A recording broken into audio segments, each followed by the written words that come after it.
The day before, my wife, Tanya, had blindsided me by filing divorce papers. She also froze all of our personal and company assets and put a restraining order on me. Tanya accused me of mentally and physically abusing her, which was total bullshit. At that point, I thought my life had hit rock bottom, but I was wrong. What brought me to complete despair was when I discovered that Tanya had stolen all the songs I'd written. Some of them had great sentimental value, but now they were gone. I knew she would destroy my originals as soon as she transcribed them in her own handwriting. It was very depressing. But that was yesterday. Today, however, when I woke up, I was no longer tormented by self-pity. On the contrary, I had a burning desire to take revenge on my cheating wife, her manager, and her lover. And now I had an idea of how I could get back at them. And for that matter, it would give me back my self-respect. One of the things that made my blood pressure skyrocket yesterday was their attempt to keep me in New York for a few days. It was only later that I realized it was for two reasons. Not only did they want to humiliate me, but Tanya and Todd wanted time to get back to Atlanta and carry out their plan. I was sure they wanted to record the stolen songs and spread as many lies about me as possible. They canceled my first-class ticket and replaced it with an economy ticket for a flight 3 days later to give themselves time. I think they were hoping I would get angry and do something stupid. Then they could use that against me. But if Tanya and Todd had let me go back with them the same day, I wouldn't have had that chance to meet Dawn in Central Park. It didn't take a scientist to realize one reason Tanya and Todd wanted to trap me in New York. They believed that if I didn't have the financial means, I would fall into despair. They had no idea, however, that I had substantial funds to my own name. But as I sat in my hotel room planning my revenge, I realized that I was severely limited in what I could do. At this moment, I could not touch them physically, emotionally, or financially. The thought of killing them both ran through my mind dozens of times, but each time the thought came up, I dismissed it. For one thing, I wasn't a violent person, but more importantly, it would be too quick and easy. Okay, maybe the former was the most important thing, but I really wanted Tanya to feel the pain I could inflict on her for a long time. Even in my broken state, it was clear to me what was driving Tanya. She had fallen into the trap my grandfather had warned me about all those years ago. Tanya was now completely consumed with becoming a megastar and oblivious to anything else. This was confirmed when I spoke to my old agent, who informed me that Tanya was in the process of rebranding her musical image. Of course, her new plans did not include me. Tanya was also trying to gain publicity and sympathy by portraying me as an evil partner who was bullying her. But I wasn't going to play their game. I had the slightest glimmer of an idea on how to strike back. And it all depended on Dawn showing up today and being willing to trust me. Yesterday, trying to clear my head, I decided to take a walk in Central Park. When I got there, however, I found a pretty young woman desperately trying to make some money by playing guitar and singing. Her guitar playing was pretty bad, but her voice was angelic. On a whim, I decided to sing with her for a while, which turned into a mini concert. While I was singing, a plan occurred to me. It was a crazy plan, but it was probably the only way I could get back at Tanya. If possible, I was going to sabotage her new number. Furthermore, I was going to try to make myself a bigger star than she could ever be. In order to do that, however, I was sure that Dawn was the key to my half-crazy plan. If she didn't show up, I didn't know what I was going to do because I had no way of contacting her. I didn't even know her last name. Despite my deep anxiety about whether or not she would show up at 10 o'clock, I was full of renewed energy. The whole time I played and sang with Dawn, I didn't think about Tanya.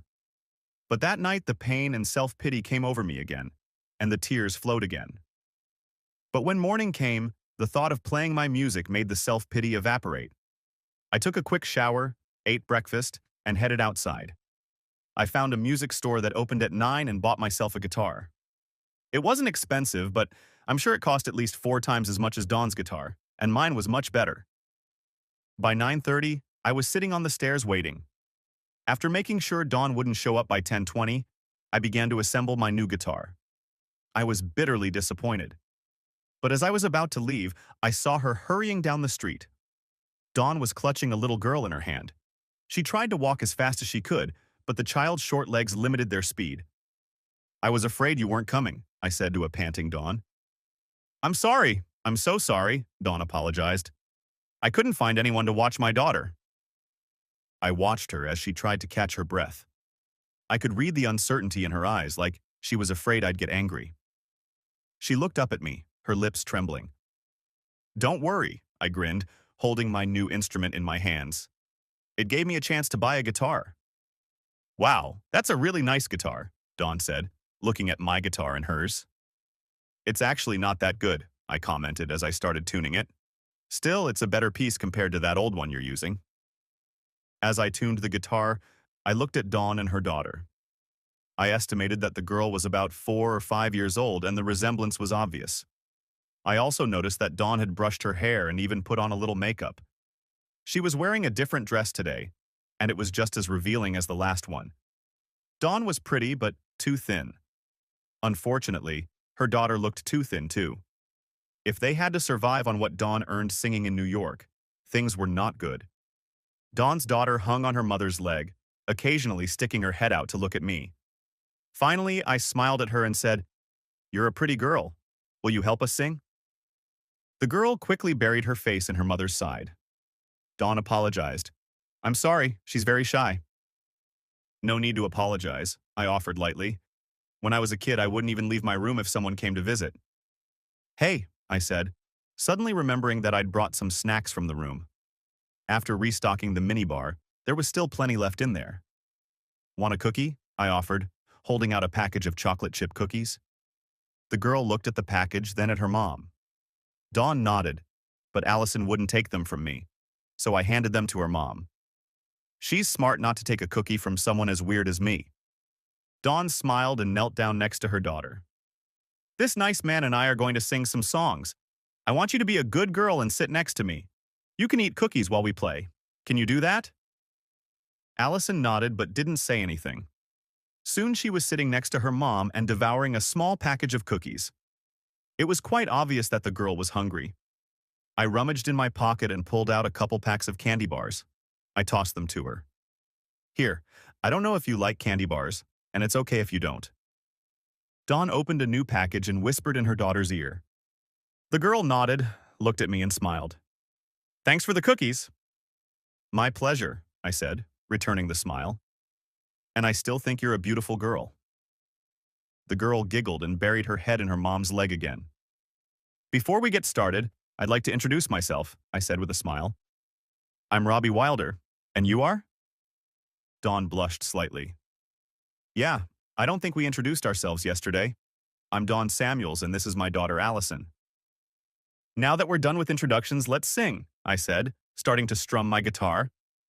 We started again with Amazing Grace, which immediately drew a small crowd. As we continued to sing, the crowd grew larger and larger, and the donations falling into Dawn's open guitar case kept coming in at a steady pace. Around 11:30, I decided we needed a break. I could see that Dawn was tired and Allison was starting to get nervous.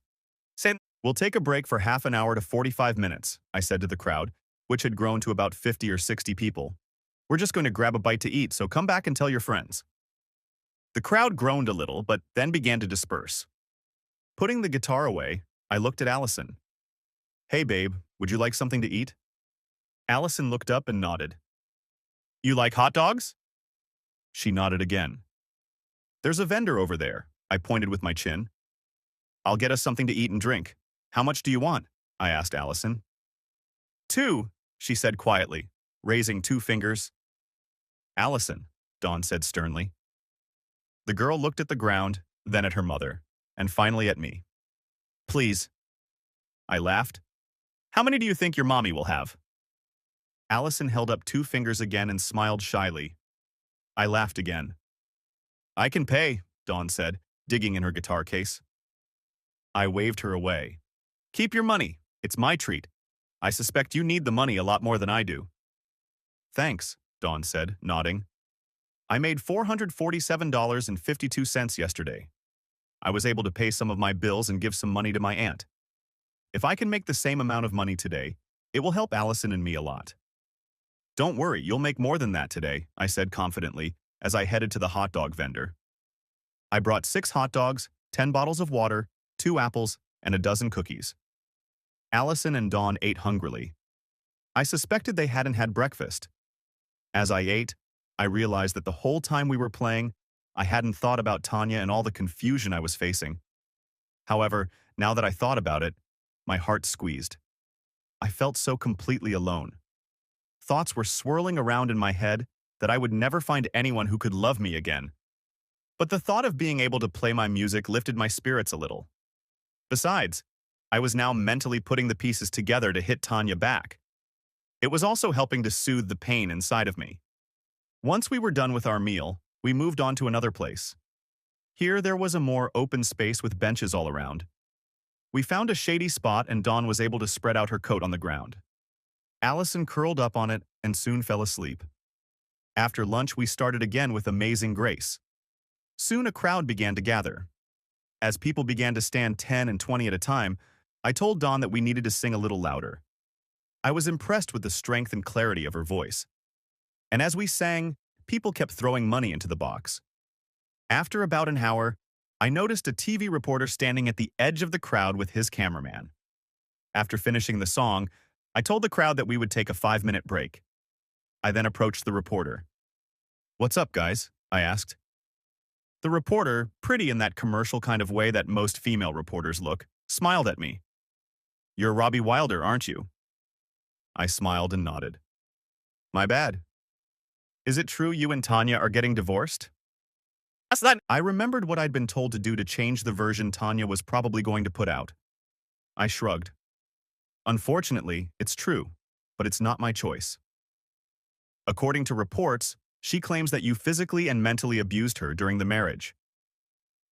"If you're interested in the truth," I said, struggling to contain my anger, "you should talk to all the people who have worked beside us over the years. They'll tell you that I'm not a violent person in any way, shape, or form. The last time I hit someone was in 5th grade when I hit Jimmy Fuller because he pushed me." "So, what are you singing here in Central Park?" The reporter turned the interview in a different direction. I had no idea if she believed me or not, but I told the truth. I didn't know if the network would decide to pass on my retraction or try to spin it in Tanya's favor. It was up to the media to decide what was true and what wasn't. But there was nothing I could do about it. I could only play the reporter and hope he would report the truth of what I had said. "It's a beautiful day," I finally answered the reporter with a smile. "Who wouldn't want to be in Central Park today?" "But why are you singing with that girl?" "Oh, Dawn," I continued to smile. "I'm trying to help her earn some money so she can take care of her little girl." I pointed to where Allison was sleeping. I talked to the reporter for about 5 more minutes and made sure she understood that there was more than just a divorce going on between me and Tanya. I broached the subject of how I'd been kicked out of the company. And for extra convincing, I added that Tanya had canceled my plane ticket to fly home on the same flight and replaced it with a ticket 3 days later. After the interview, I went back to playing and singing with Dawn. Around 2:30, Allison woke up and was hungry. That's what I bought the cookies for. She was happy as a clam, eating her chocolate chip cookie, drinking water, and listening to Mom and I sing. By 3 o'clock, the crowd had grown to 100 people, and then the police showed up. They said we had to call it a day. Everybody blames the police, and nobody more than the NYPD, and some of them are justified. But the 2 police officers who told us it was time to call it a day were very nice. They kept apologizing and telling us we could come back tomorrow, but if the crowd got too big, they'd have to shut us down again. I gave each of them a bottle of water and a cookie. I assured the 2 policemen that it was not a bribe. They laughed and wished us well. I was glad that the policemen didn't know who I was and treated me like any other person. I took Dawn and Allison out to an early dinner. When they put down our plates and gave Allison the crayons, she melted our waitress's heart. Allison asked in a tiny voice if she could color one of the pictures on the mat. Allison said she would only color one and leave the rest for someone else. The waitress brought 3 more crayon mats and told Allison to color whatever she wanted. The waitress even brought Allison a special dessert that she didn't charge us for. During dinner, I briefly told Dawn about an idea that had been running around in my head all day. I hoped that I could organize a new gig with the 2 of us. Dawn was very hesitant at first. I kept insisting that it would be a way to make some money to take care of her daughter. Finally, Dawn gave up and said she needed to talk to her Aunt Claire. I didn't know if Dawn was just trying to brush me off, but I understood her. This was a very big decision for her.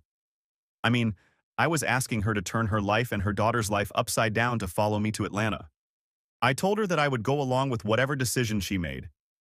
In addition, I told her that I still had a lot of details to put together. And if I couldn't get it all sorted out, at least I would leave her my new guitar and $500. But if I can get it all sorted out, then she and her aunt will have to decide if they want to come back to Atlanta with me and take a chance on my plan. I told her I'd call her in the morning. If they weren't interested, the guitar and $500 would still be at Dawn's house, and I would fly back to Atlanta alone. After 3 hours on the phone that night, however, all the pieces fell into place. Even Alex was in agreement. He wanted to get back into the music game, and his doctor had cleared him to work. Alex also informed me that Todd had announced that Tanya would be releasing 2 new songs the following week.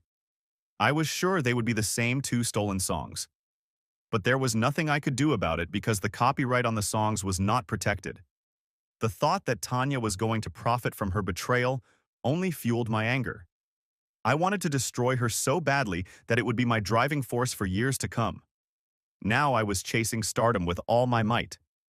If my grandfather was trying to reach me from the other side of the world, I certainly wasn't listening to him. In the evening, I watched the newscast and was pleasantly surprised. Apparently, they had done a real investigation. They had contacted some of the people who had worked with me, and those confirmed that they had seen absolutely no violence. Moreover, they all stated that, as far as they had been able to find out, I was a loving husband, willing to do anything to make my wife happy. Some even said I was too kind. When the sister station reporter caught up with Todd, he looked a little flustered. The reporter told Todd that the people working next to me and Tanya hadn't confirmed the abuse. But Todd quickly oriented himself and said that all of the abuse was happening behind closed doors. He also told the reporter that Tanya never told anyone about it for fear it would hurt their business. Todd continued to lie and said that Tanya had finally had enough and couldn't take it anymore, so she filed for divorce. When they asked Todd about freezing my assets and replacing the airline ticket, he was smooth as silk. He explained that the distribution of assets would be decided by the court, and the airline ticket was just a travel agent's mistake. I have to hand it to him, he was a skillful liar. I really liked the part of the news about Dawn and Allison. They looked so vulnerable and scared when the cameraman filmed them. And I especially liked the last line of the report. The reporter said, "Even as Robbie Wilder's career seems to have gone downhill, he seems more interested in making life a little better for a mother and her daughter." I recorded the interview and sent a copy to Alex. A few minutes later, my phone rang. "Robbie, this interview is pure gold," Alex reported cheerfully. "It won't undo what Tanya and Todd have already done, but it will give us an edge they never dreamed of." We talked for another half hour, discussing what I needed to do before Alex started working with his contacts to launch my new career. There were hundreds of decisions to make and hundreds of things to do in that time. But in order to get my revenge, there was still one important thing to settle. I had to convince Dawn and her aunt that I wasn't some creep and that my plan was real. So, the next morning I called Dawn, and she invited me to New Jersey to meet her aunt. The cab driver going to New Jersey was very nice. A nice New Yorker. I tipped him well. I had to do some searching, but I found their apartment, which was a little old. Still, the grounds were well maintained, although the neighborhood was a little dirty. I've seen worse. The apartment itself was simple, with 2 bedrooms and 1 bath. The living room had a couch and a few pieces of furniture. One bedroom was larger, with a bed and dresser. The second bedroom only had a queen-sized mattress and a few boxes that held Dawn and Allison's clothes. "Robbie, this is my aunt, Claire Samuels," Dawn introduced me to her aunt. "She's my mother's sister." Claire was a beautiful woman in her early 50s. There were strands of gray peeking through her brown hair, and her face had more than 1 or 2 wrinkles. Nevertheless, her eyes were bright, and her smile was charming. I learned a little more about Dawn and her life. Dawn's parents had both died. Her father was in a car accident when Dawn was 15. Her mother died 2 years later from cancer. Dawn was married for a short time. She didn't want to talk about her ex-husband, only saying he was possessive and mean. It became clear to me that the last few years had been very difficult for Dawn. It took an hour of explanation, but eventually both women understood and agreed. In fact, it was Claire who had finally convinced Dawn that there was nothing for her and Allison to do in New Jersey or New York. In fact, Claire said there was nothing for her there either. She asked if she could come with us. I was thrilled at the idea, and my aunt's presence seemed to allay Dawn's fears a bit. Now, it took 2 more days for Claire and Dawn to finish their business in New Jersey, and by 3:40 in the afternoon, all four of us were on a plane to Atlanta.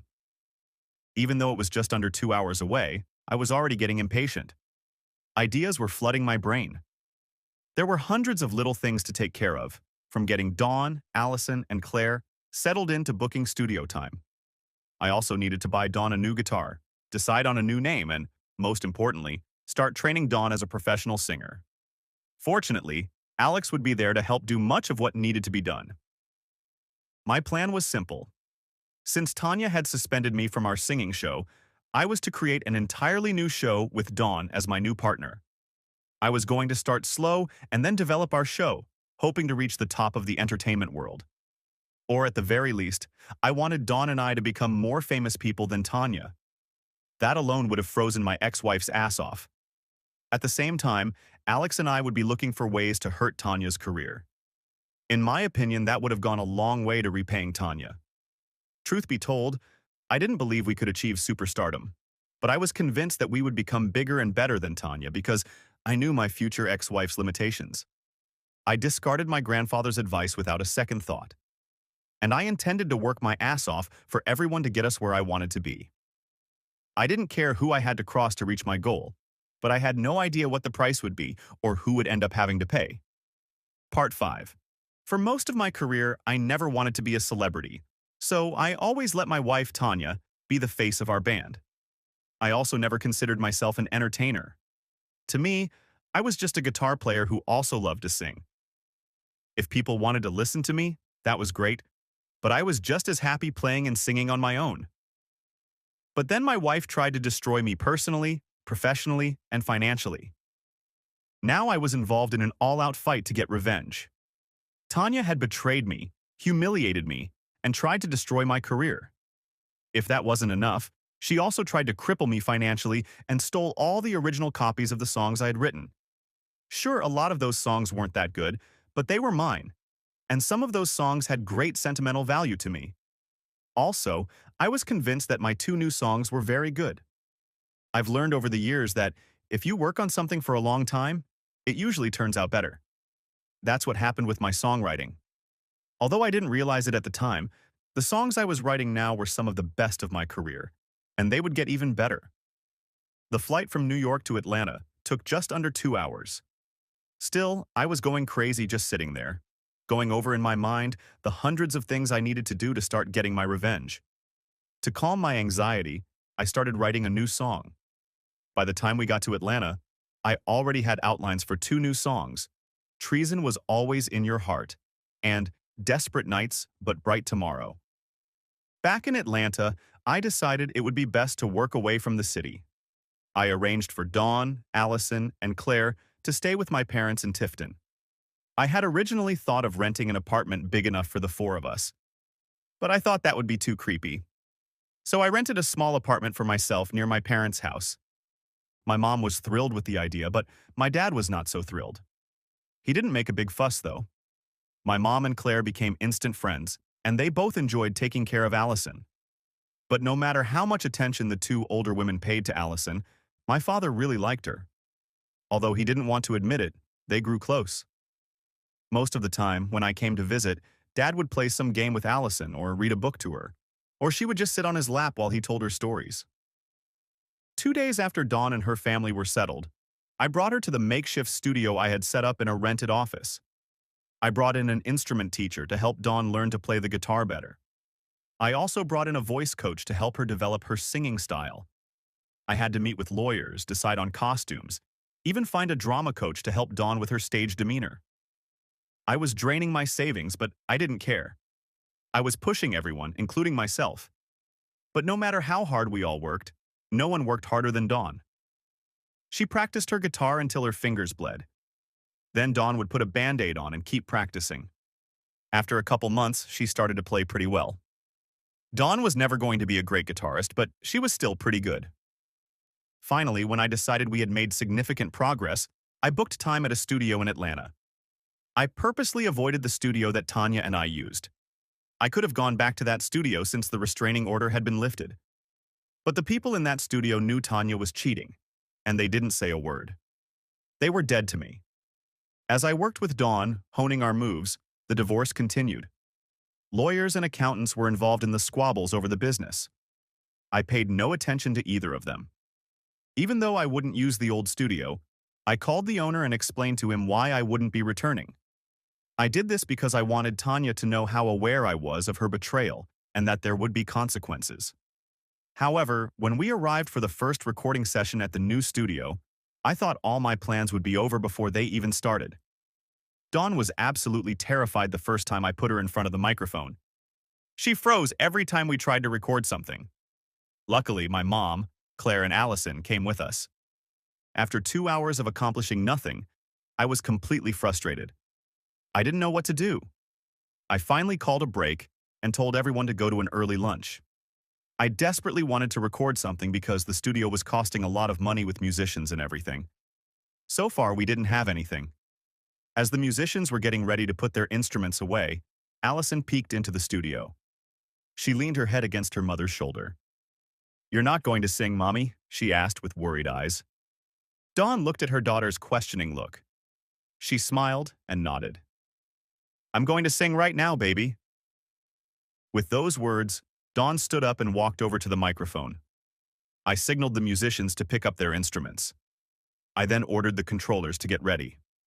Dawn looked at me, smiled, and nodded. Then the recording session began in earnest.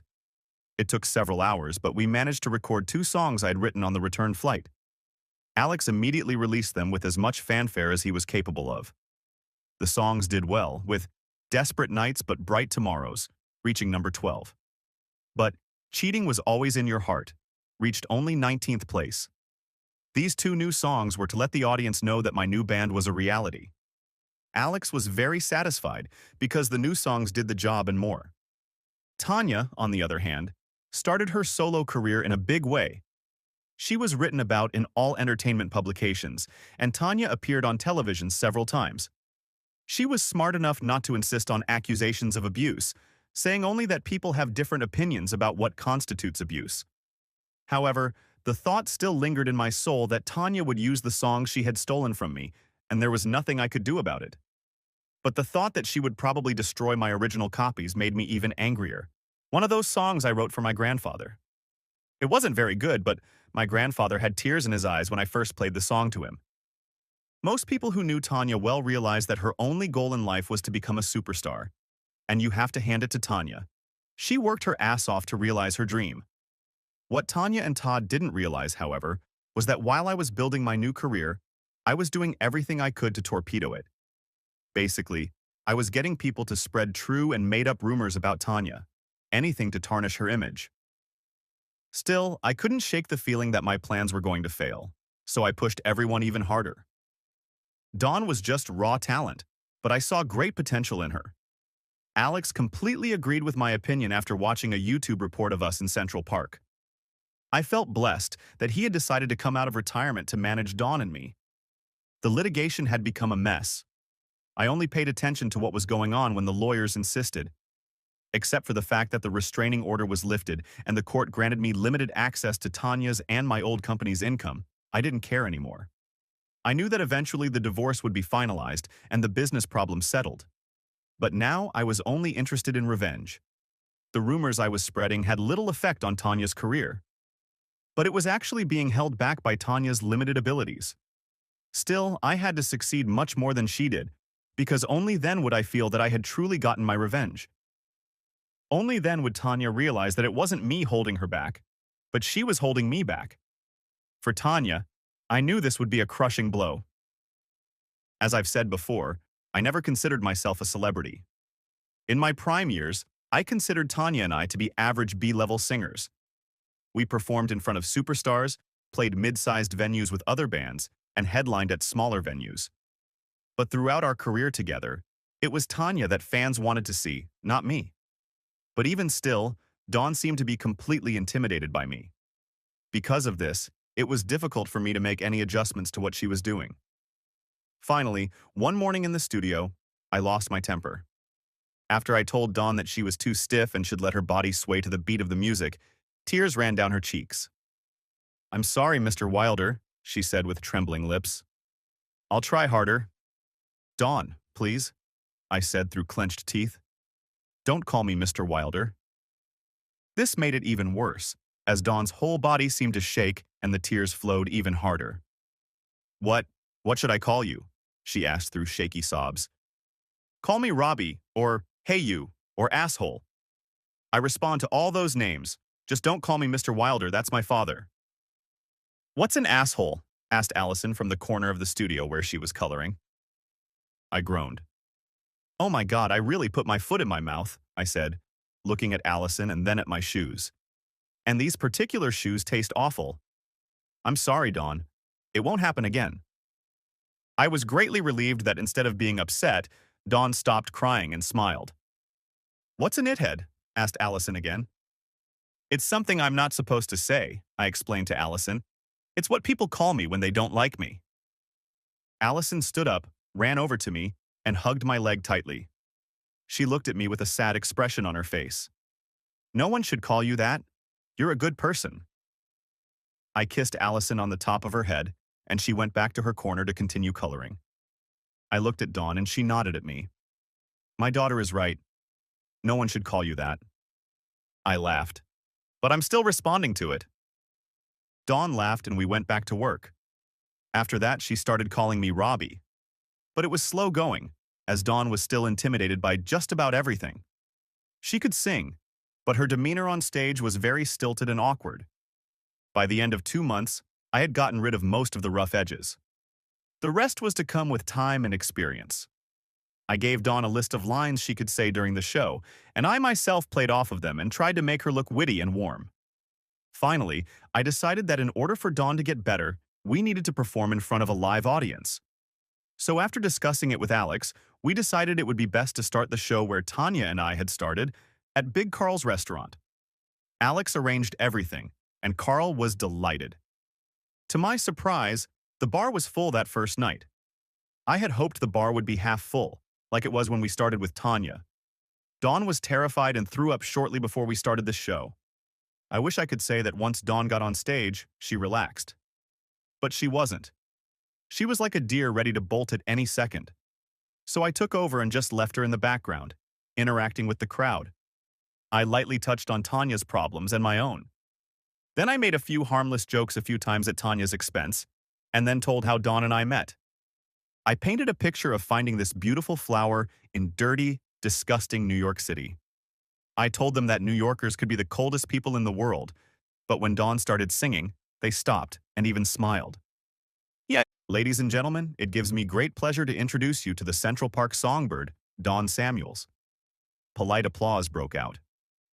"Just like Central Park," I said softly to Dawn, bringing her forward. Then I began to play Amazing Grace.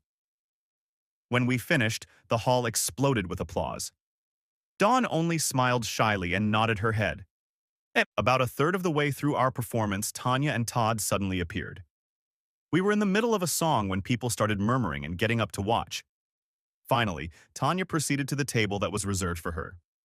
That asshole Carl didn't say a word to me. When I looked back at the bar, he was standing there smirking. I smirked back at him. I couldn't be mad after all. He had warned me that he couldn't be trusted. Instead of finishing the song, I asked Dawn to stop and made her back up a little. As Tanya moved forward, I realized I could use this appearance to our advantage. I'm sure Tanya and Todd thought they would be able to put us on stage and possibly unnerve Dawn. "Well, we're honored tonight, guys. Tanya has decided to join us," I announced to cheers from the audience. "Damn it, Tanya, you can definitely suck all the air out of a room." Tanya smiled broadly, and the audience applauded. When the applause died down, I pointed to a table of men in the far corner of the room. "Tanya, don't you think that dress is a little conservative? I'm not sure those guys over there will be able to see your belly button." The crowd erupted into laughter. The smile never left Tanya's face, and she didn't back down. "Is this part of your folk charm I read about?" "You know better," I said with a wide grin. "You and I have had a lot of conversations, haven't we? And it was fun, as I recall." "Only in your imagination," Tanya grinned. That drew laughter from the crowd. "Oh," I replied, grinning even wider. "Some might say it's mental abuse, but in hindsight, I think you're right. Maybe it was all just in my imagination. So, do you understand why I'm confused? Why you're here today?" Tanya turned to the audience. She was so predictable. "I just wanted to show you that there are no hard feelings. Our differences will be settled in court. And regardless, I wanted to wish you success in your new venture. And while we're on the subject of performances, I'd like to let your wonderful audience know that I'm starting my final tour.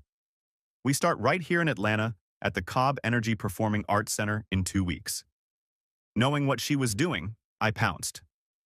"In this era of good feelings, why don't you come here and give these people a preview of your concert? Why don't you sing one of your old songs? Friends, you'd like to hear Tanya sing, wouldn't you?" It was an unexpected treat for those gathered, and they responded positively. I'm sure these visitors came to see me out of curiosity. I had no doubt that many of them were wondering what I would do now that Tanya and I were no longer together. Besides, they didn't have to pay admission. But now they were about to see me and Tanya half reunited. Of course, I had more than that planned. I whispered to Dawn that no matter what happened between me and Tanya, she should ignore the whole thing. I also told Dawn that I wanted her to join in on the second song. Knowing Tanya, I was sure she wouldn't pass up such an opportunity. I didn't know what song she would want to sing. However, I wanted her to sing one song with me, "True Love" by Patsy Cline. I was also sure she wouldn't want to sing that particular song because it was our song together. But even if Tanya refused to sing it, Dawn and I would sing it, and it would have the same effect. After a moment's hesitation, Tanya nodded and headed toward the stage. Once she was there with microphone in hand, I started playing Pretty Little Girl. It wasn't one of our hits, but Tanya loved it. Tanya even smiled at me before she started singing. When she finished, the crowd eagerly responded. Before Tanya could do anything else, I said, "Let's do another one." I immediately started playing True Love. Tanya looked unsure at first, but then she shrugged her shoulders and got ready to sing. However, when she and I started, Dawn joined in as well. This caused a roar from the crowd and a confused look from Tanya. As we continued to sing, I turned back and forth to Tanya and Dawn. Finally, at one point, when the song went, "For You and I Have a Guardian Angel," I turned away from Tanya and smiled warmly at Dawn. The symbolism was clear to everyone in the room, including Tanya and Dawn. I moved away from Tanya, and Dawn was now my musical partner. When we finished, the room erupted into a roar. Tanya quickly thanked everyone and slipped away. The rest of the concert went very well, except that Dawn never relaxed or felt at ease on stage. The next day, the newspapers were full of praise for our performance. They especially talked about what a wonderful partnership Tanya and I had had. They regretted that we had broken up. But they wrote enthusiastically about Dawn and how she was a worthy replacement. I thought it was funny because the media never gave Tanya and I that much attention until we broke up. Nevertheless, I was extremely pleased that we had gotten such publicity. I think Tanya wanted to embarrass Dawn and me, crash our show, and promote her new tour. She only succeeded in one of those goals. But even that limited success was short-lived. The next day, Alex announced that we were starting our own tour at the Roxy in downtown Atlanta on the same day Tanya's tour started. Alex told me that Tanya had called him as soon as she heard about our tour and was rude to him. He only laughed it off. What Alex didn't tell Tanya was that he organized our tour so that about 80% of our shows were on the same day and in the same city as Tanya's shows. I followed the reviews of each of our concerts. I especially remember the review of Tanya's concert in Atlanta. It was very favorable, but the article talked about how sad they were that Tanya and I were no longer together. Yet, when I read the review of Dawn and I's concert, it was also very favorable, but it didn't mention Tanya. That had to have given her ass a big kick in the ass. During the first tour, Alex had to book us gigs in smaller venues. The main reason was that Alex didn't think we could fill a large audience, and he wanted our tour to be successful financially. Some of the venues we performed in could barely hold 300 people. On top of that, we were warming up for some of the biggest names in the industry. The tour lasted 14 weeks and was very grueling. In the meantime, Todd invited Tanya to the big venues, and at first they were a big success. But by the end of the tour, they stopped selling out. Todd also turned down all offers to perform in front of any of the big-name stars. Even though we traveled from city to city on our tour, I continued to write new material. On the road, I finished 5 songs. All but one were duets. My Woman and My Lover. I sang as solos. We started adding new songs to the shows one at a time. And when we got back to Atlanta, we got in the studio and recorded a new album that included all 5 songs. My Woman and My Lover began a steady climb up the country charts.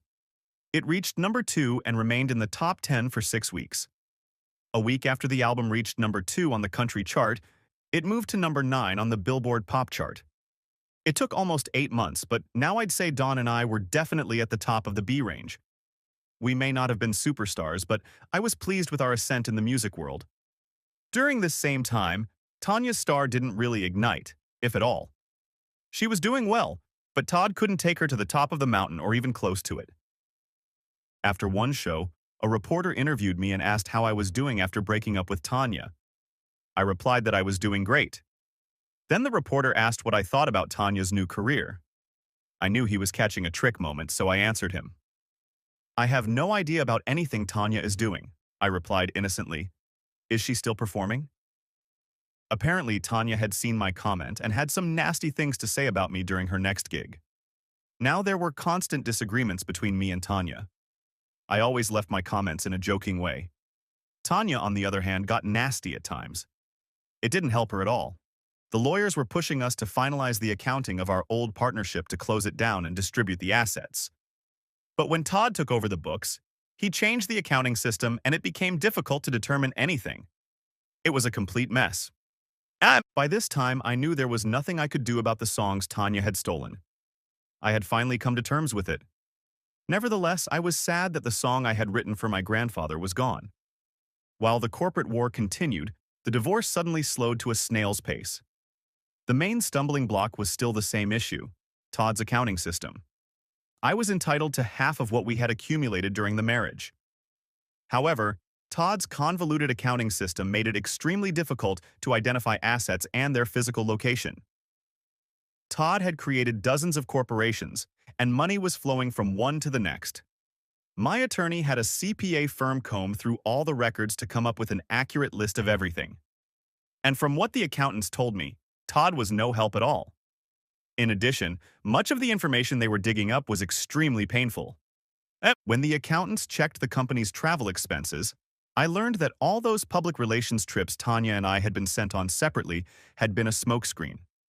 I was led to believe that Tanya went on her trips alone and I was in another part of the country at the time. Todd was supposedly in Atlanta taking care of business. But Todd went on every trip with Tanya. Not only that, but they shared a room each time. They must have had a great time laughing at my stupidity.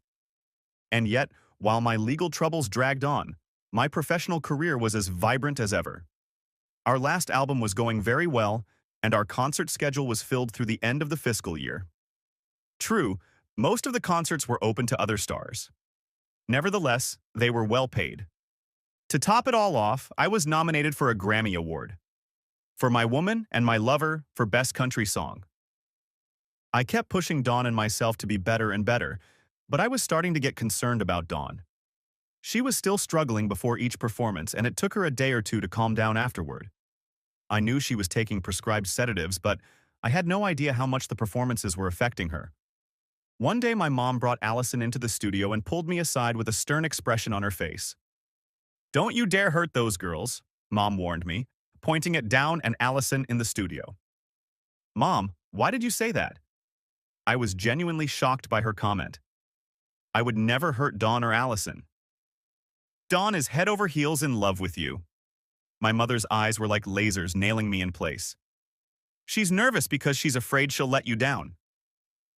If I was surprised by her warning about hurting Dawn and Allison, I was completely stunned and at a loss for words at her declaration that Dawn loved me. They were both very dear to me, but I was almost 10 years older than Dawn. It never occurred to me that she would ever show any romantic interest in me. Besides, I wasn't sure I could ever trust another woman again. "Mom, come on, I'm 10 years older than her," I finally protested. "Dawn won't be interested in me. She'll find someone her own age." Mom shook her head with a tiny smile on her face. Robbie, you can be so stupid sometimes. That girl is hopelessly in love with you. If you'd pull your head out of your ass and stop trying to get back at Tanya for 1 second, you'd realize that. Besides, her girl considers you her father and loves you to bits. I continued to protest my mother's assertions until she ended the conversation, once again warning me not to hurt Dawn or Allison. When my mother left, I sat outside the studio and watched Dawn and Allison play with Allison's dolls. I had always thought Dawn was very pretty, but now I realized she was just beautiful. And Allison was like an angel. If I ever had a daughter, I would want her to be just like Allison. I sat like that for probably 10 minutes, trying to sort out my feelings. One thing my mom said was true. I really had my head up my ass about Tanya. Everything I did was aimed at proving to my soon-to-be ex-wife that she had made a terrible mistake and punishing her for it. Suddenly, I was reminded of my grandfather's advice. He warned me against chasing fame as a musician. But his advice was a warning about people missing out on life by chasing a dream that will never come true. What I did was far worse. I chased a dream to get back at Tanya, and Dawn had to pay the price. The more I thought about me and Dawn being together, the more the idea seemed ridiculous. Why would a beautiful, talented woman like Dawn be interested in me? But then I began to consider our careers. We were successful. No, we weren't superstars and unlikely to reach that plateau. Yet I kept striving for more. And even though Dawn never liked performing, she stayed with me. Perhaps my mom was right. I went back and forth until I finally decided that today was the day we were going to change everything. When I walked into the studio, Allison squealed with delight and rushed over to me. I picked her up in my arms and swirled her around me. Then I kissed her forehead and put her back on the floor. I looked over at Dawn and she was glowing with happiness. I decided that I would start by changing today's schedule. I know I said I wanted to record those 3 songs, I said with a smirk, but I have a better idea. Why don't we just record 1 song today and then go do something fun? Doesn't anyone want to come with me to Centennial Olympic Park and have a picnic? I'd like to. I sure would. I'd love to, exclaimed Allison, bouncing in place. I looked at Dawn. How about you? Do you want to grab some hot dogs and go to the park? Her smile made my face all warm. Dawn nodded and said, that would be like that day in Central Park. That's exactly what I was thinking. We've been working too hard and we need to have some fun. Then I looked at Allison and said, if one little girl doesn't mind being very quiet, we can finish up quickly. But the recording didn't set up well. For one thing, the music track that had already been laid down turned out to be faulty. It took about 10 minutes to find a backup and have it ready. Then Dawn messed up the first 2 takes, and I messed up the third. At this point, Dawn burst into tears. You know what? Said I, hugging her. Screw this song. Let's forget about recording it today. Let's try again on Thursday. Let's not waste this beautiful day. Dawn sobbed on my shoulder for a few minutes and then looked up. I'll be okay. We can finish the song. I could tell by the look on her face that she was afraid I'd be disappointed in her. So I did the first thing that came to my mind. I hugged her warmly and kissed her cheek. Then I turned to Allison. Why don't we leave it up to Allison? I said, still hugging Dawn. What do you think we should do? Do we stay here, even if it takes all day to record this stupid song, or do we leave now and go to the park? Go to the park. Allison said it so fast that the words almost flowed together. Then we'll go to the park, I announced definitively. Before heading to the park, we stopped by Dawn's condominium where she now lived with her aunt. There she changed into Allison's clothes and got towels. From there, I headed to the original hot dog factory where I bought 6 hot dogs, a pack of fries, cookies, and a bottle of water. Our picnic started right after we found a nice shady spot to spread out a blanket. Once settled, I passed out the hot dogs and everything else. While Allison ate, her eyes never took her eyes off the many children running around the water fountain. Unable to restrain her daughter any longer, Dawn finally removed the girl's outer clothing, exposing her swimsuit.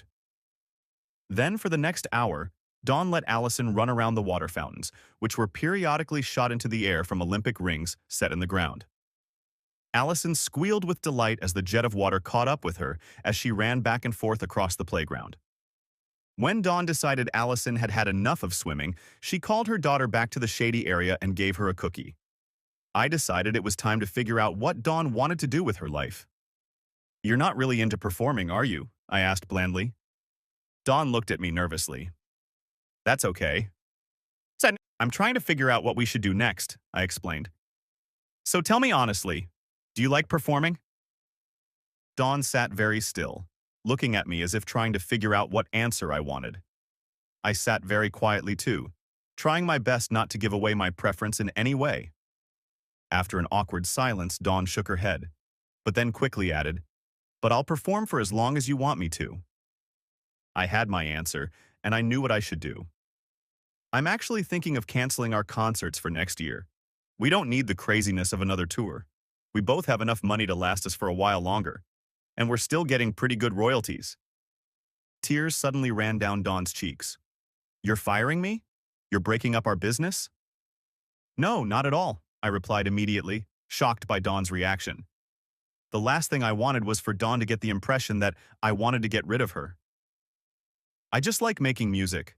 I'm just a simple guitarist who sings. I get almost as much pleasure when I play guitar and sing alone as I do when I perform in front of thousands of people. It's all about the music. It fills my soul and makes me happy." Dawn looked up at me and sighed. "I love to sing by myself or for the people I love, but big crowds freak me out." Before I could say anything else, our attention was diverted by a commotion in the park. Looking closer, I saw 3 black and 2 white teenagers harassing people. Mostly they seemed to be pouncing on the elderly because they were the most vulnerable. I hate bullies, so I immediately stood up. Eventually, they stopped on one elderly gentleman and had already plowed him to the ground.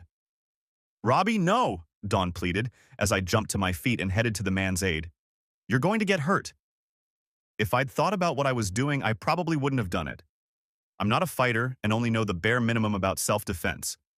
But like I said, I hate bullies, and I knew most of them were cowards. So I confronted the largest of the teenagers, who seemed to be the leader.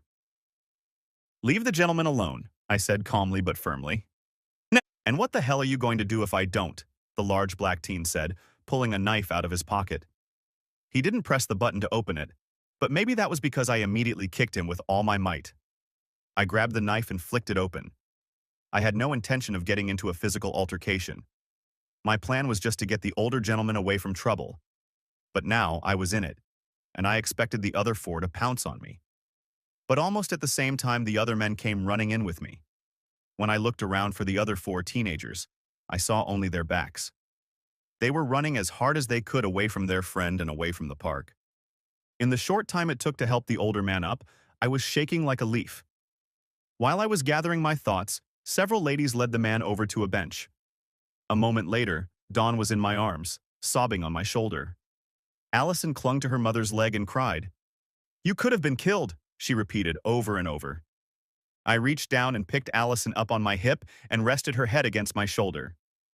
"Shh. It's okay," I said as calmly as I could. "Nothing happened." "I don't know what I'd do without you," Dawn said, and kissed me on the lips. I kissed her back and hugged them both. I looked around. A crowd was starting to gather around me. I knew that eventually the police would show up and I would have to answer a bunch of questions. I was relieved that no one recognized us yet. We had to get out of there. I gave the knife to one of the men who had come to help and told him I was taking my family home. As I started to pull away from the park, I noticed Dawn was still shaking from the collision with him. As I looked in the rearview mirror, I saw that Allison's eyes were fixed on me and her lips were trembling. "Dawn, are you and Allison going to be okay?" I asked, looking in her direction. "Claire is going on a bus tour with my mom and dad. That means you'll be all alone tonight. You still look really upset." Dawn shook her head. "I was just really afraid you might have gotten hurt or even killed." "Look, why don't we just have a picnic at my house?" I suggested with a smile. "We'll stop at your place so you can get some clothes. Then we'll stop and get something for dinner. It might be best if you stay at my place for the night. I can set up a guest room for you and Allison. Would that be okay with you?" "Yeah." Dawn nodded her head up and down and a smile appeared on her face. Then she turned to face Allison. "Allie, would you like to spend the night at Robbie's house with your mom?" A squeal from the back seat of the car nearly shattered my eardrums. Yes, Mommy. It'll be like a sleepover. Once we got to my apartment, we watched a couple of Disney movies, ate Chinese takeout, and then I led them to my guest bedroom. That night, after Dawn and Allison retired to their bed, I went to my room and crawled into bed. I guess the encounter in the park had knocked more energy out of me than I thought. Anyway, I fell asleep in less than a minute. In the night, I was awakened by a stirring on the bed. It was Dawn. At first, I didn't know what I was supposed to do. Maybe now was the time to find out if Dawn and I were going to have something more than just a musical partnership. Are you sure you want to do this? I asked cautiously. Robbie, I started falling in love with you the second time we performed in Central Park, Dawn said, caressing my face. You were so nice to me the first time we played, even though I was so suspicious. And I have to admit, it was mostly the money that attracted me on the second day. But then, when I was late because I couldn't find anyone to watch Allison, I was overcome with panic that you wouldn't be there. When I saw you standing there with a warm smile on your face, I thought my heart would burst with joy. And then you were so kind and patient with Allison. Until she met you, Allison didn't know a single man who wasn't mean to her. Her father was always yelling at her. There's nothing special about me, I protested. And if your husband was yelling at Allison, he must have been a real creep. Allison is as sweet a girl as you've ever met. How could anyone be unkind to her? He was worse than a creep, but I was afraid to leave him, Dawn said, with a hesitation in her voice. Eventually, I got fed up when he hit Allison with a belt. I was horrified. Did you go to the police? Yes, and he was arrested, but he didn't last long in jail. But during that time, I was referred to legal advice and got a divorce and a restraining order. Then I went to live with my aunt. But she was having a hard time supporting herself. Even with financial aid and food stamps, it was very expensive to live in New Jersey. I was so scared and depressed until you sang with me that first day. When I got home and realized how much money you had helped me make, I was happy for the first time in months. I was finally able to pay some bills. And you promised to sing with me the next day. That night, I slept peacefully for the first time in months. Since then, you've always been there for Allison, for me, and even for my Aunt Claire. How could I not love you?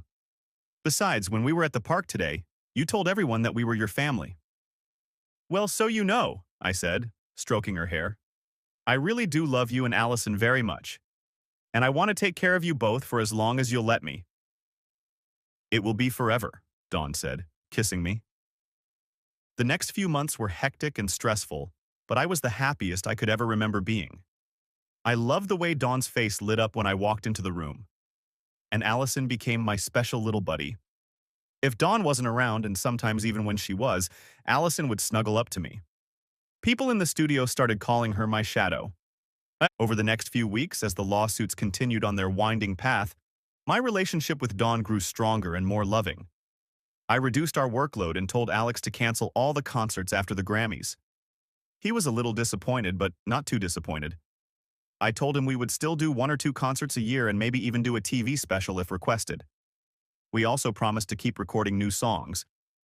As the Grammy date approached, Dawn looked more and more tired.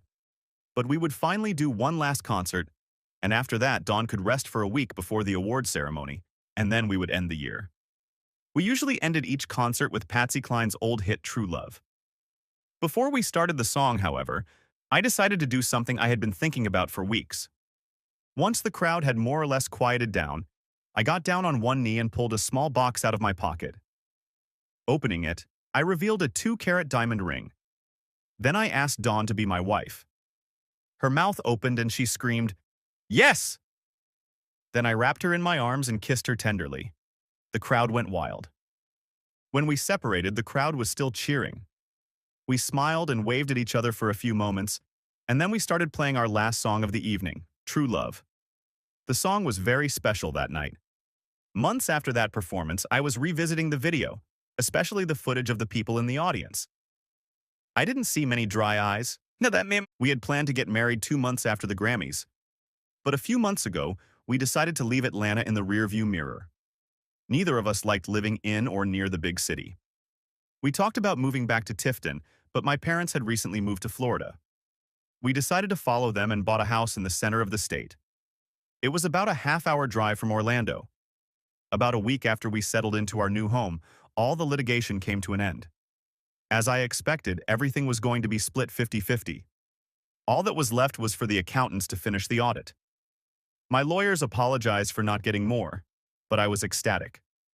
The fight was over and Tanya disappeared from my life. But when the accountant's report came out, it was a bombshell. Todd had embezzled about $2 million.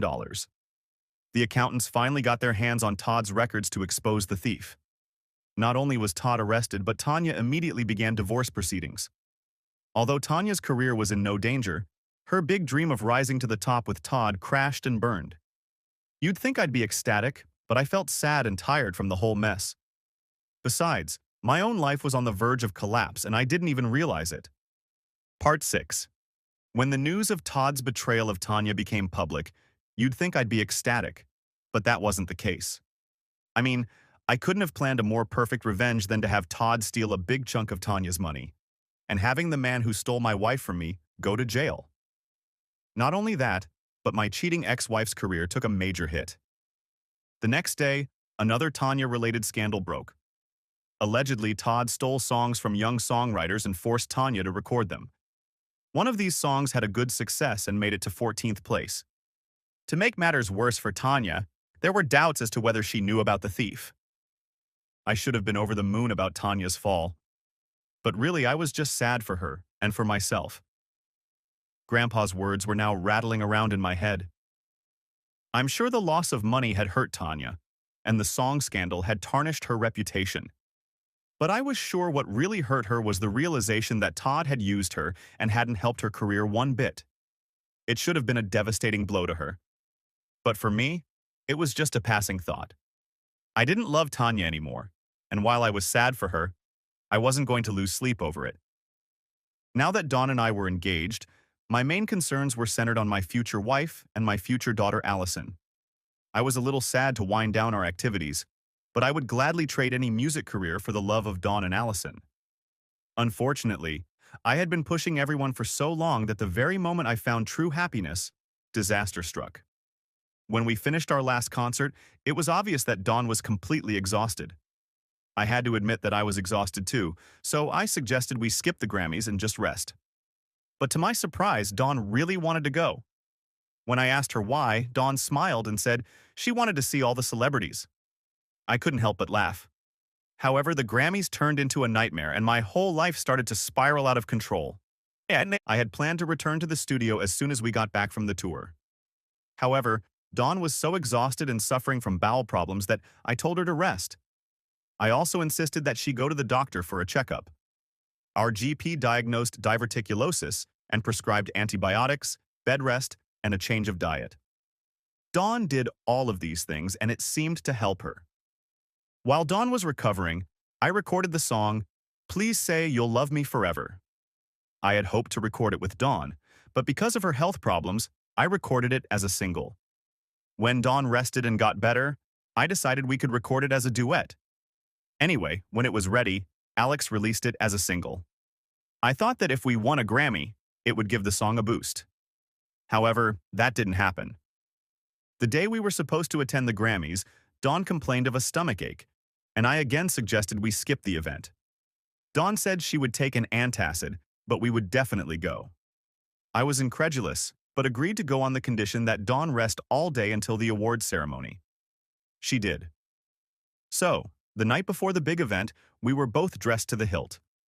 I was wearing a tuxedo, and Dawn was wearing a beautiful light blue dress. Before we left, I turned on the TV and tuned it to the channel that would be broadcasting the Grammy Awards. I told my parents that Allison could stay until 9 o'clock at night. I hoped she would at least see us on the red carpet before the event started. As we pulled up to the theater, I noticed that Dawn was pale, but she insisted that we go in. I should have tempered my fervor and asked the driver to take us to the hospital. When I suggested this, Dawn refused, but agreed to drive to the emergency room. When we were about halfway down the carpet, we were asked if we would do a little interview. Dawn readily agreed because she knew that at home Allison would be chained to the TV. But when the reporter asked his first question, Dawn turned pale and started to give up. I quickly grabbed her and lifted her into my arms. Rushing back outside, I hoped to find our limo, but it was gone. Luckily, I ran into a police officer and asked him to call an ambulance. 5 minutes later, we were on our way to the nearest hospital. Dawn disappeared into the hospital corridor, where I was not allowed in. Instead, I was directed to a waiting room. I had never been so scared and confused in my life. All I could do was pray and cry. About 2 hours later, my parents and Claire arrived with a wrapped and sleeping Allison. My mom hugged me, and I cried on her shoulder for a long time. When there were no more tears left, I picked Allison up and cuddled her to me. 3 hours later, the surgeon came out to see us. He explained that Dawn's intestines had ruptured. About 4 inches of the lower intestine had to be removed, and Dawn would have to wear a colostomy bag for several months. But right now, their biggest concern was the infection that had already spread to her abdomen. If they couldn't deal with the infection, Dawn would die. Around 6 in the morning, Allison woke up in my arms and hugged me. "Where's Mommy?" she asked, looking up at me from downstairs. "Your mom is very sick," I tried to explain in a voice choked with emotion. "The doctors are trying to fix her." Allison put her arms around me. "Mom told me that you're going to take care of us now and keep us safe. So as long as you're here, I know Mom will get better." I got upset again and must have scared Allison because she started crying too. At this point, Mom took her away from me, and I just sat there in a daze. Shortly after that, a nurse in medical clothes showed up. "The doctor said you can see your wife for a few minutes." I didn't bother to correct the nurse and tell her that we weren't married yet. I was afraid I wouldn't be allowed to see Dawn. She looked so small and fragile lying in the hospital bed. I couldn't believe the number of IVs through which antibiotics had been pumped into her. As I crouched next to Dawn's bed and took her hand, she opened her eyes and smiled weakly at me. "How are you feeling?" I asked. "About as good as you look, I think," she replied in a broken voice. "I love you," I said, kissing her hand. "I love you too," Dawn replied and went back to sleep. And they told me I could come over again in the afternoon. So I gathered up my parents, Claire and Allison, and we headed home. My mom made us breakfast, but I wasn't very hungry. Allison insisted on eating her breakfast sitting on my lap. When Allison went to bed around 9:30, I fell asleep. I slept for 7 hours. When I returned to the hospital alone, Dawn was already awake but looked very pale. For 3 days, Dawn had a high fever, and she slept most of the time. I was afraid she was going to die. Finally, on the 4th day, the fever broke. After that, she got stronger and stronger every day. Eventually, we were able to take her home. Dawn needed help because just getting out of bed was very difficult. Her abdominal muscles were cut, and you don't realize how much you use them until you can't. The next 4 weeks were very difficult for Dawn, and she was in a lot of pain. And I learned something about healing after major surgeries. Healing doesn't happen at a steady pace. You can have 3 good days in a row and then feel like you haven't recovered at all. But gradually, you do get better. There were days, however, when Dawn would fall into a deep depression and start crying. The severity of the illness was compounded by the fact that about 7 weeks after the first surgery, Dawn had to have another one to reattach everything and get rid of the colostomy bag. Recovery from the second surgery was even worse than the first. Some days Dawn was so depressed that I doubted if she would ever recover. But finally, after about 3 months, Dawn seemed strong enough for me to do anything other than doctor's visits. I decided that we would have a picnic by the lake that was on our property. We bought 50 acres of land on which we built a house. A contractor dredged the lake to use fill to raise our house and the surrounding area to the proper elevation. I invited my parents and Claire to join us. It was the first time I saw Dawn truly relaxed and enjoying herself. Even if she was just sitting and watching what everyone else was doing, Dawn was happy. As we sat and watched Allison play with my dad, Dawn turned to me. "I never asked about the Grammys. Did you win?" I smiled at her and shook my head. "Oh, I'm sorry," she said, looking at me to see if I was disappointed. "No." "Why not?" asked Dawn with confusion on her face. "Because if I won, we'd be under pressure to start touring again. I know you wouldn't like that, and right now I don't want to do anything but stay close to you and Allison. Alex has a concert planned for us for the end of the year, but I'm not sure I want to do even that. We've also been asked to be a part of the Christmas special. That's one I definitely think we should do." They asked if Allison could participate. I think it would be fun." Dawn looked out at the lake and sighed. Then she turned to me with tears in her eyes. "Thank you for singing with me in Central Park." From the emotion that came over me, all I could say was, "Thank you for letting me sing with you." We were married 4 weeks after that picnic. It was a small service on our patio with only immediate family and close friends in attendance. I can't explain it, but that wedding made me happier than I had ever been in my life. I was even happier than when I married Tanya. I guess I always felt like Tanya didn't feel the same way I felt about her. I guess deep down, I was always afraid she would leave me. When that happened, it was probably the saddest day of my life.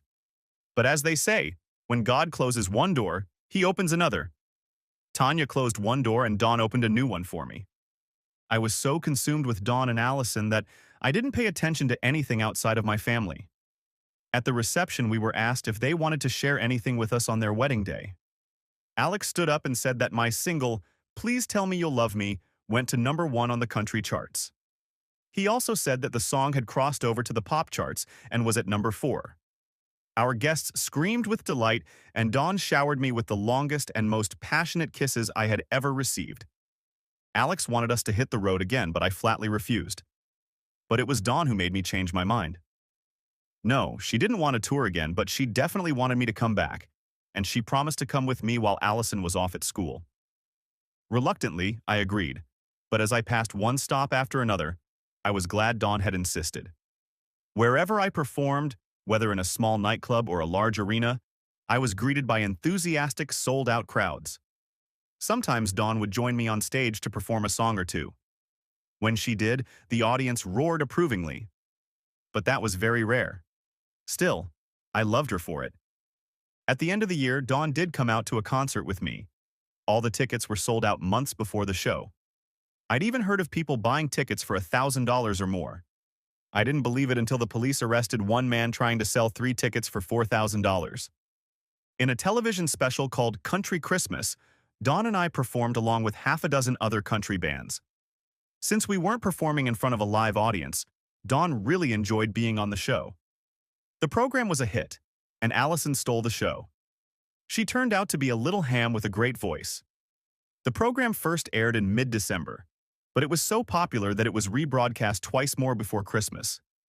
Right after that, the offers came pouring in for Allison. Dawn and I strongly disagreed. We weren't going to let the glitz of show business ruin our daughter's childhood. However, when she turned 16, we let her record her first single. It went platinum in no time. However, Dawn and I were unanimous in not allowing Allison to tour until she turned 18. Nevertheless, we made concessions and allowed her to perform every year. We allowed Allison to join us for the Country Christmas show. Allison looked forward to this performance every year, and it became a holiday tradition for us in the audience. 11 months after Dawn and I were married, Trey Robert joined our family. 15 months later, Cassandra joined us. Allison became like a second mom to both of them. And as soon as they learned to talk, Allison started organizing shows that involved all 3 of them. Dawn rolled her eyes every time Allison announced they had a new show, but I adored them. I recorded 10 more songs, some of which were very good and some of which were so-so. But after 12 more years of gigs, I was starting to get tired of traveling and time away from my family. Dawn was sympathetic to my desire to perform. When the kids were out of school, they all joined me if I was on the road. Our 50 acres grew to 75, and the main compound was walled and gated. We also had round-the-clock security to ward off overzealous fans. As I approached my 45th birthday, I only did 7 or 8 concerts a year. Dawn, on the other hand, was limited almost exclusively to the Christmas show. Occasionally, however, I could still get her to come on stage and sing a few songs with me. When that happened, the audience still went crazy. As my schedule began to wind down, Allison's schedule was growing. She was doing 3 major tours a year, as well as charity concerts and television appearances. Over the years, I had written most of the songs that Allison had recorded to great acclaim, but now I was recording very few. Alex was still my manager, but he was training his son, John, assuming he would someday take over. Although Alex is now 78 years old, I'm not sure when he will finally retire. My dad died 3 years ago, and now my mom and Claire share an apartment. They're thick as thieves and spend their days going from one store to another. They started doing this years ago. My dad never complained because almost everything they bought went to one charity or another. The only thing he complained about was that they never distributed what they bought as quickly as they acquired it.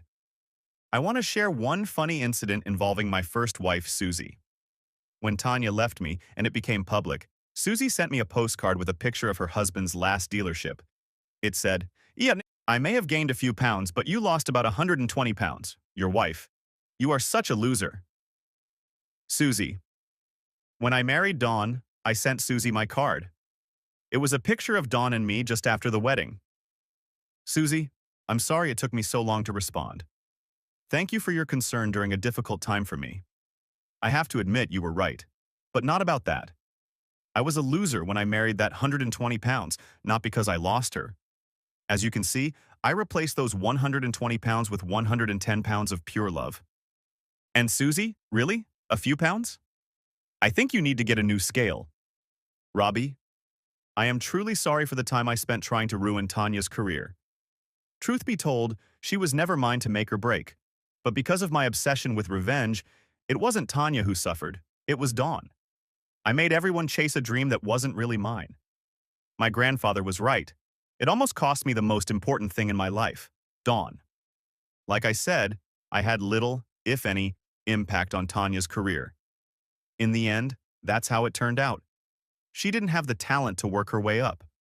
True, she had a few hits with my stolen songs. Tanya also had a few minor hits with songs that were written for her and stolen for her. I won't name names, but one of them made it to number 7 on the country chart, and the other 3 were in the top 20. As the years went by, I ran into Tanya from time to time. She was even one of the opening artists at 2 of my concerts. When I was first told that Tanya would be performing for me, I was going to decline. But Dawn convinced me to let her perform. She said it would be my way of getting her over. I sang with Tanya at both concerts, but refused to perform Patsy Cline's True Love with her. That song I now only sang with Dawn. Tanya and I had a little talk after the second show. Robbie, I know the words sorry don't mean anything right now, but I'm sorry, Tanya said brokenly. You're right, it doesn't mean anything right now, I replied. However, I have long since forgotten what happened between us. When my first wife left me, I thought my life was over. Then I met you, and we got married. And it wouldn't have happened if Susie hadn't divorced me. Same thing happened when you left me. If you hadn't, I never would have met Dawn and never would have had the career I did. So as far as I'm concerned, it's all good. However, I said with a sigh, there's one thing I'm still a little upset about. I believe you destroyed the original copies of my songs that you stole. Tanya nodded. I couldn't risk them being found. And I should have been angry with Tanya, but I just couldn't get my act together. Tanya had spent most of her life burning with the desire to be famous. She chased a dream that was never meant to come true and let the rest of her life slip away from her. Unfortunately, she's still chasing it to this day. And I have no doubt that if Tanya had the opportunity to steal a few more songs from me, she would do it in a heartbeat. But these days, Tanya is losing ground. Age is starting to take its toll, as it does on all of us. Of course, I can't criticize her much because I've been chasing the same dream for a few years myself. But I was chasing a star not for myself, but to rub Tanya's nose in my success. And now I just can't bring myself to exalt her. The futility of my actions became obvious when Dawn got sick. I was so consumed with my revenge that I lost sight of what was most important. Eventually, I gave up trying to pursue a bigger and better career than Tanya. And the funny thing is, once I gave up trying to be a superstar, I became one. I have to admit that I don't like being a celebrity. Being famous is not at all what people think it is. It's hard for me to go somewhere without being recognized. I've started disguising myself when I want to go out in public, especially with Dawn. She thinks it's hilarious and is very amused by each new disguise. Nevertheless, they work pretty well. However, if I linger outside too long, someone is sure to recognize me. I was looking forward to returning home after a long and arduous tour. However, I had one last performance to make at the Stagecoach Festival in California. I was one of the headliners for this show, but I figured it would be an easy gig. I only had 2 songs to sing and then I would hit the road. Unfortunately, I had to sit and wait, as I was the third to last performer that night. After finishing 2 songs, I started to walk off stage, wondering if my limo had arrived to take me to the airport. However, I had only managed to take 3 steps before the crowd started chanting more. I quickly walked off stage, but the chanting didn't subside. It was awkward because Chris Collins was scheduled to perform next, but the crowd wouldn't subside. They kept chanting for me to come back. I was embarrassed because it wasn't fair to Chris. He was fairly new to country music, but he had 3 number 1 hits in a row. I had worked with him before, and we got along great. Anyway, Chris was standing by the stage waiting for things to settle down, but they didn't. He looked at me and started laughing. Finally, he came over, took my hand and dragged me back to the stage. When the audience saw the 2 of us, they went into a frenzy. The audience started jumping up and down in the aisles. After a few minutes of pandemonium, things quieted down a bit. "How about Robbie and I sing together?" yelled Chris into the microphone. That got the crowd excited again. All we could do was start playing and hope things would calm down. It took about 20 seconds, but then the crowd quieted down to listen. We sang one of Chris's hits first, and then one of mine.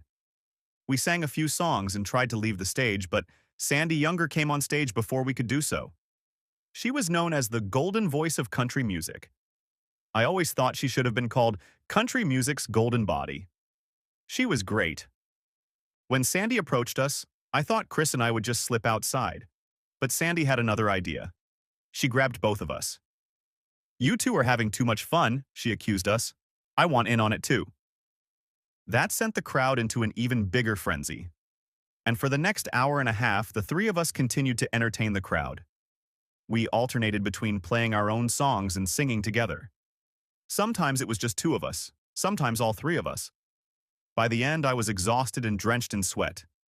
Chris was in a little better shape than me, but he was covered in sweat too. I don't know how she managed it, but Sandy looked as fresh as she did the first time she first came on stage. After the show, all the performers and support people gathered at the hotel where we talked and drank for 2 hours. It was past midnight when I finally made it to the plane I had hired. On the way home, I tried to sleep.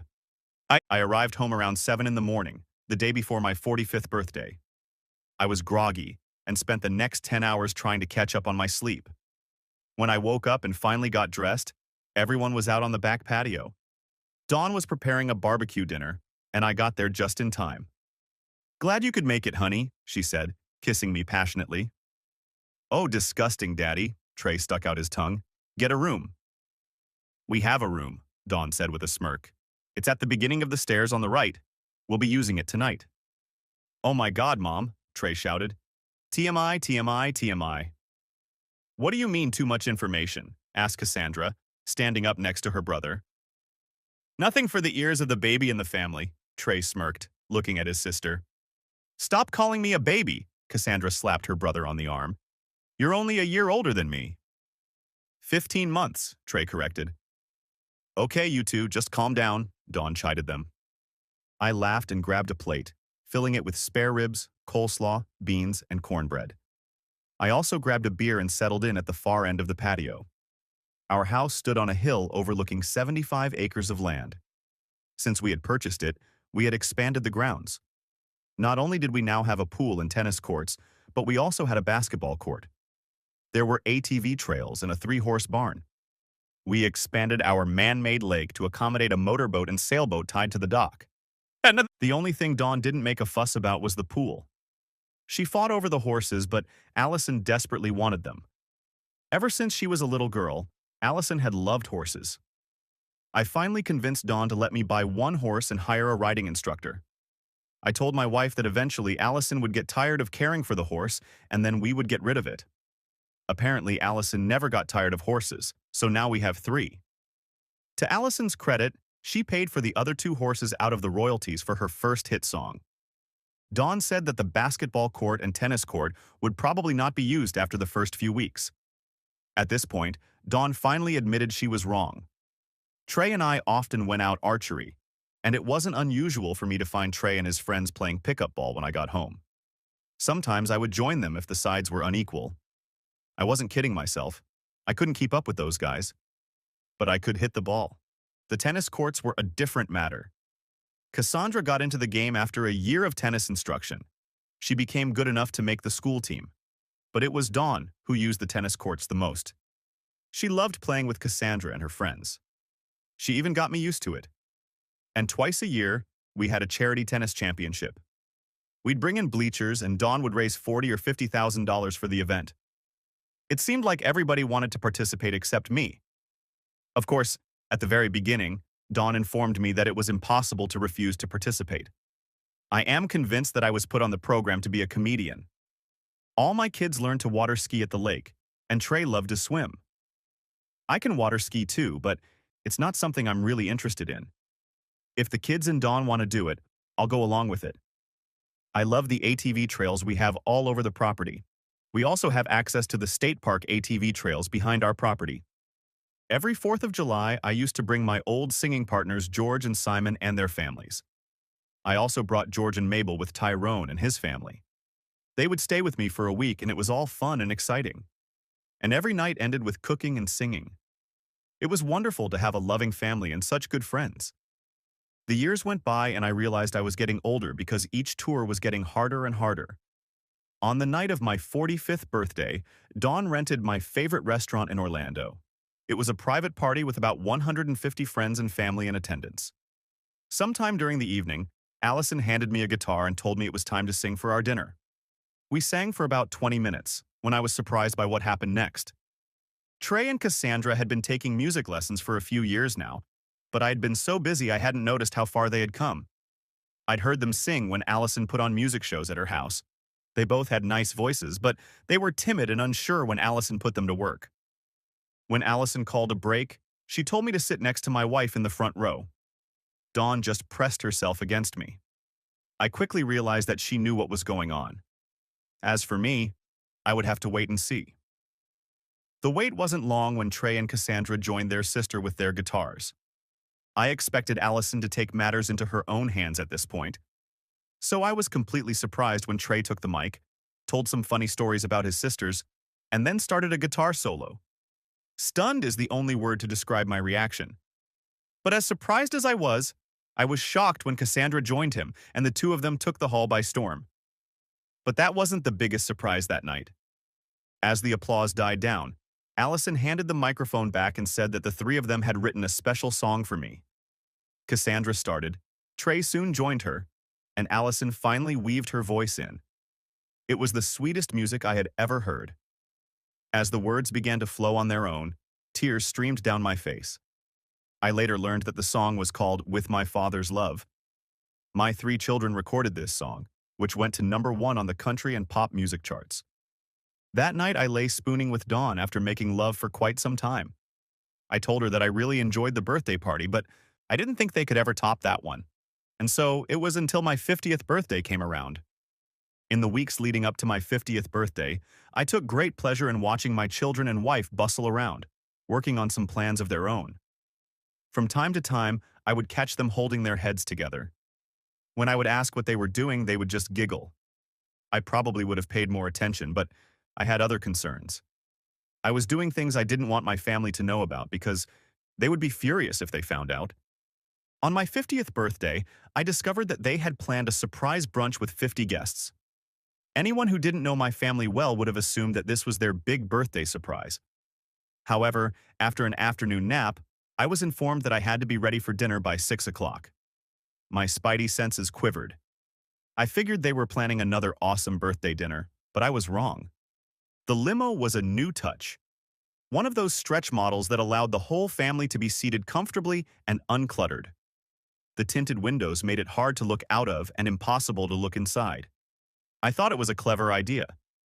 Allison was such a big star that a quiet evening could quickly turn into a zoo if she was recognized. It would also probably turn into a zoo if they recognized me. We made great time as the limo whizzed back and forth through the many side streets until we pulled through a gate into a small parking lot. I didn't think about anything until the car came to a stop. "Why did we stop?" I asked, with a slight concern in my voice as Allison started to get out of the limo. She told me to follow her if I wanted to get my present. I wasn't surprised that my daughter had hidden my gift so that I wouldn't find it. It was well known in our family that I was a fan of going through presents, especially at Christmas. So I got out of the car and followed my daughter. Allison raced ahead and we struggled to keep up. It wasn't until we reached the stage that I realized we had entered the Mercury Center, the newest music venue in our area, from the back door. It struck me that Allison had decided to hide my gift right here because there was no chance I would ever find it. The rest of the family was laughing and joking around trying to keep up with my daughter. I finally spotted her in the center of the stage where the only overhead light illuminated her. "Come out here, Daddy," she called out to me. "Your present is right here." Grinning, I walked out to where Allison was standing. Suddenly, the lights came on in the auditorium and a roar erupted from the seats. 20-odd thousand people rose to their feet, applauding. Then Allison's cheerleaders jumped on stage and began to play. Soon the entire audience was singing "Happy Birthday." To me, as a large cake with 50 burning candles was rolled onto the stage. With the crowd still roaring at the end of my birthday song, Allison gave me a big hug and a kiss on the cheek. Cassandra and Trey were by my side a few seconds later, hugging me tightly. My parents hugged me too, as did Aunt Claire. Dawn then found herself in my arms and smothered me with a deep, passionate kiss. All of this caused more roars from the audience. As things began to quiet down, the doors opened and the sergeants brought in dozens of large, pre-cut birthday cakes and began handing them out. That drew even more applause. "When I was a little girl," Allison said through the seething crowd, "this wonderful man decided to sing with my mom in Central Park." This brought the crowd to its feet again and sparked another roar. Echoing the noise, Allison shouted out, "I think you've heard the story. I'd like to start tonight with the very first song my mom and dad sang together." And then my family, including me, sang Amazing Grace. After that, we went from one song to the next. Sometimes Allison sang her hits, sometimes I did. Cassandra and Trey added their hits as well as songs made famous by other performers. Trey and I performed Banjo Duel from the movie Deliverance. Even Dawn sang 3 songs by herself. I can never forget what a beautiful voice she has. The birthday concert went on for 3.5 hours. Dawn and I ended the concert with the song Tour Love. When we finally left the stage, the crowd was still screaming, demanding a continuation. As we walked back to the limo, I felt so guilty seeing Dawn's face brighten.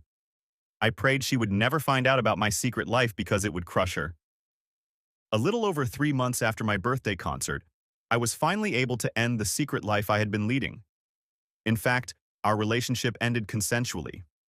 I decided then that I was going to be the best and most attentive husband in the world. I swore to myself that there would be no more secrets between Dawn and me. That promise, however, I did not keep.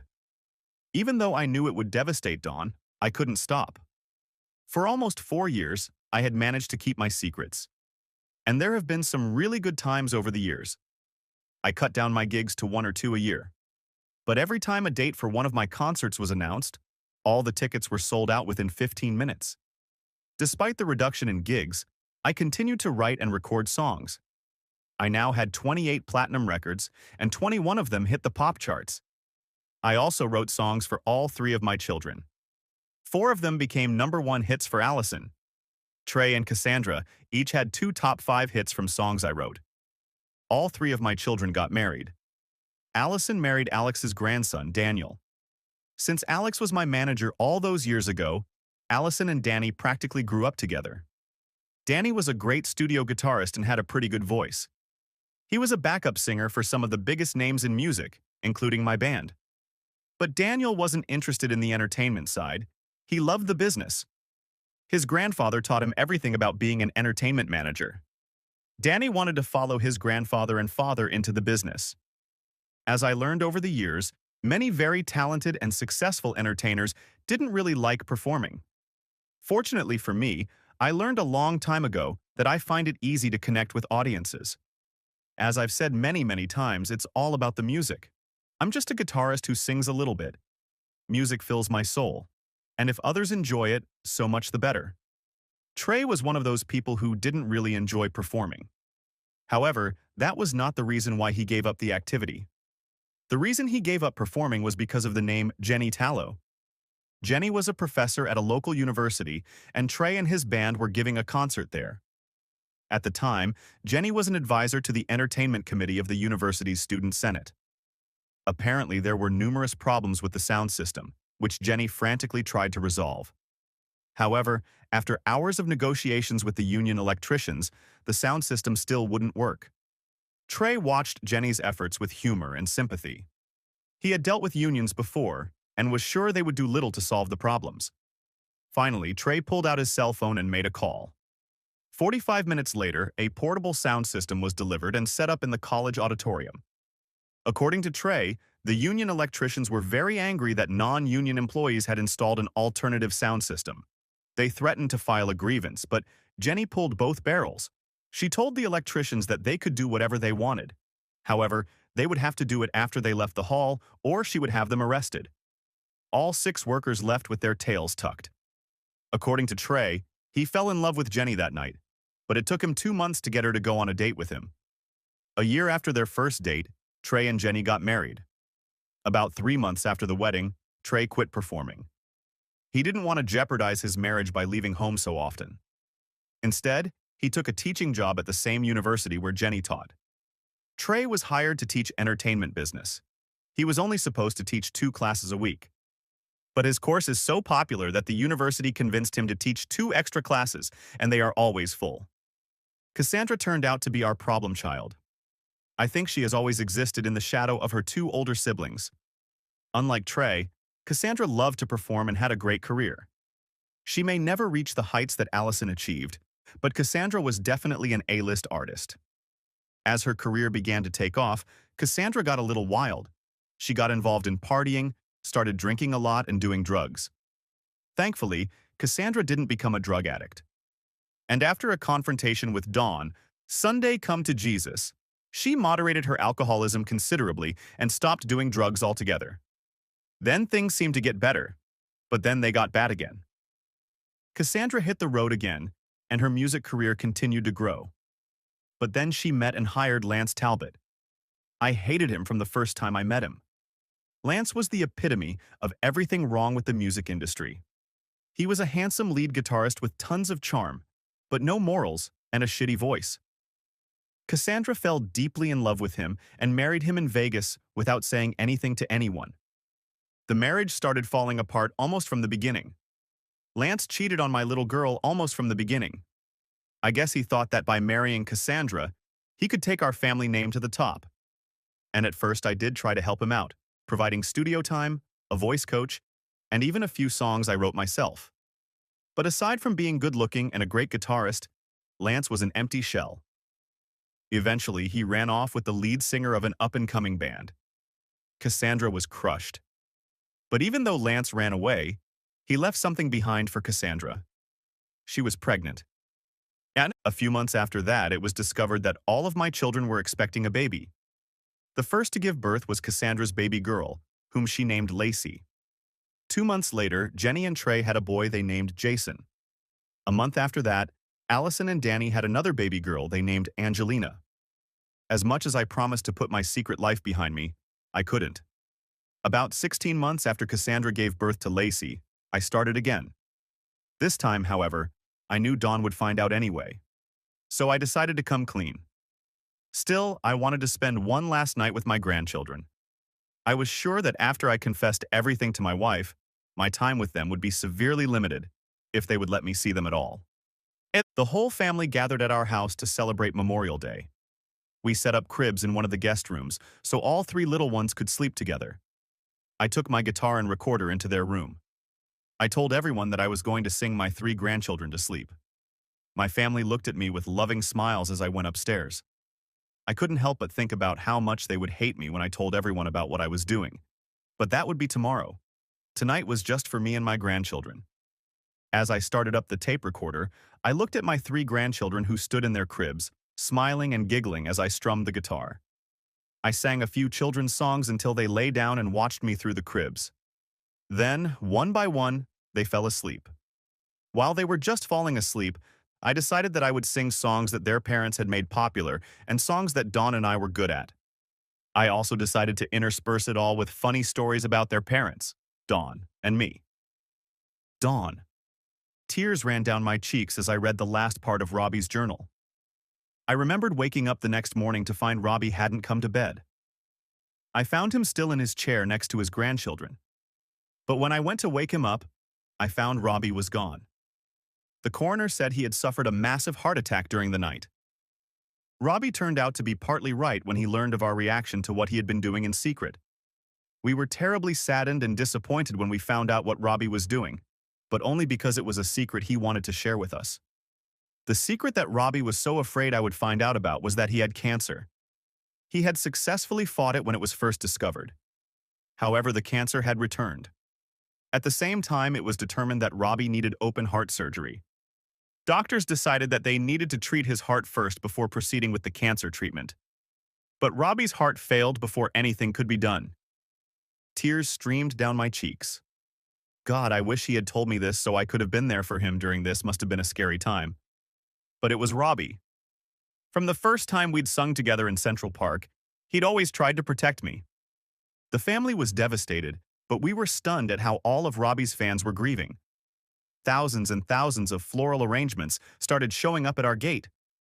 Thousands of people came for weeks to leave memorabilia, flowers, or sing a few Robbie songs. I know it wasn't on the same scale as after Elvis Presley's death, but close to it. Many radio stations around the country devoted an entire day to playing only our family's songs. But I hardly noticed anything because I was so inconsolable. It was months before I could function at all. The recording of Robbie singing to his grandchildren was made by Alex, and he released it as an album. It went to #1 on both the country and pop charts. It stayed at #1 on the country chart for 6 weeks and #1 on the pop chart for 8 weeks. I'm better now, but sometimes I think of Robbie and start crying again. But those moments happen less and less often. Right now, I'm focused on the fact that Allison and Jenny are pregnant again. I can't wait for the babies to be born, but some part of me is sad that Robbie will never get to meet them and they won't have the chance to know their grandfather. Damn, just thinking about it makes me cry again. Oh God, Robbie, I miss you so much. Thanksgiving is just around the corner and then the Christmas season will be upon us. The network is already gearing up for our annual Christmas show. The TV people think this year's show will have the biggest audience ever. And as much as I hate performing, I can't wait for this show. It will still be unaccustomed without Robbie, but I know he'll be watching, and I know he'll be smiling. Robbie has said he's just a guitar player who loves to sing, but he's so much more than that. I love him very much and will miss him terribly. The end. If you haven't watched the first part of this video, the link will be in the description. Thanks for watching. I hope you enjoyed it. So subscribe to my channel and watch the next video.